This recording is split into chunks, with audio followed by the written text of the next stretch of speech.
BJP একদিকে ED, CBI, NIA কেন্দ্র বাহিনীকে কাঠের পুতুলের মতো ব্যবহার করছে বাংলাকে কালিমাময় করার জন্য, অন্যদিকে তাদের দুই বি টিম কংগ্রেস এবং সিপিআইএম মানুষকে ভুল বুঝিয়ে বিজেপি জয়ের জন্য পথ প্রশস্ত করে দিচ্ছে।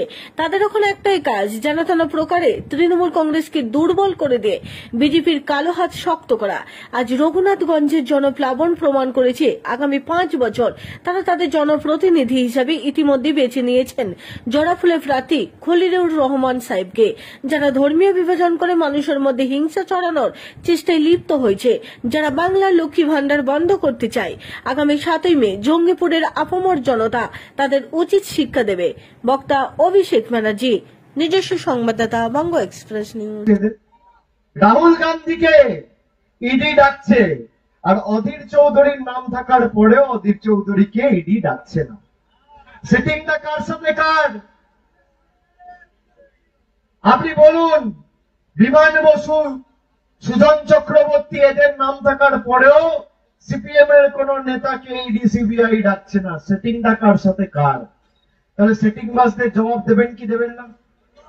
খালি 7 তারিখ মাথা উঁচু করে আপনারা জোড়া ফুলে ভোট দেবেন, একটা বোতাম টিপবেন, 3 জন জব্দ হবে, সিপিএম, কংগ্রেস, বিজেপি। আর ভারতবর্ষে ইন্ডিয়া জোটের ভবিষ্যৎ নির্ভর করছে তৃণমূল বাংলায় কি ফল করে তার উপর। আমি আপনাকে বলছি, আপনারা তৃণমূল কংগ্রেসের ত্রিনয়নী জুয়েলার্স হলমার্ক সোনার কাজ করা হয় ও কেডিয়াম পানি কাজ করা হয়। পহলানপুর তীরতলা বাজার, পূর্ব বর্ধমান। যোগাযোগ 9732049330 অথবা 9732086356 এই নম্বরে। মহাবীর এগ্রো প্রোডাক্ট, এখানে উন্নত মানের লাল মুড়ির চাল পাওয়া যায়। বীর হনুমান ও পীরজাদা ব্র্যান্ড, মোহনপুর, বাজে কুমারপুর, পূর্ব বর্ধমান। হাত শক্তিশালী করুন। আগামী 4 তারিখ ভারতবর্ষের বুকে যখন রেজাল্ট বেরোবে, ফল ঘোষণা হবে, ইভিএম মেশিন খোলা হবে, তখন পদ্ম ফুল চোখে সর্ষে ফুল দেখবে।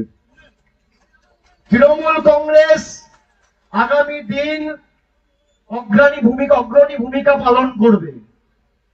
ভারতবর্ষে জুড়ে ইন্ডিয়া জোটের সরকার তৈরি হবে, গঠনমূলক, সংবেদনশীল, প্রগতিশীল, ধর্মনিরপেক্ষ সরকার তৈরি হবে এবং সেখানে অগ্রণী ভূমিকা পালন করবে মুর্শিদাবাদের মানুষ, মালদার মানুষ, বাংলার মানুষ এবং তৃণমূল কংগ্রেস। আমি আপনাদের কথা দিয়ে যাচ্ছি।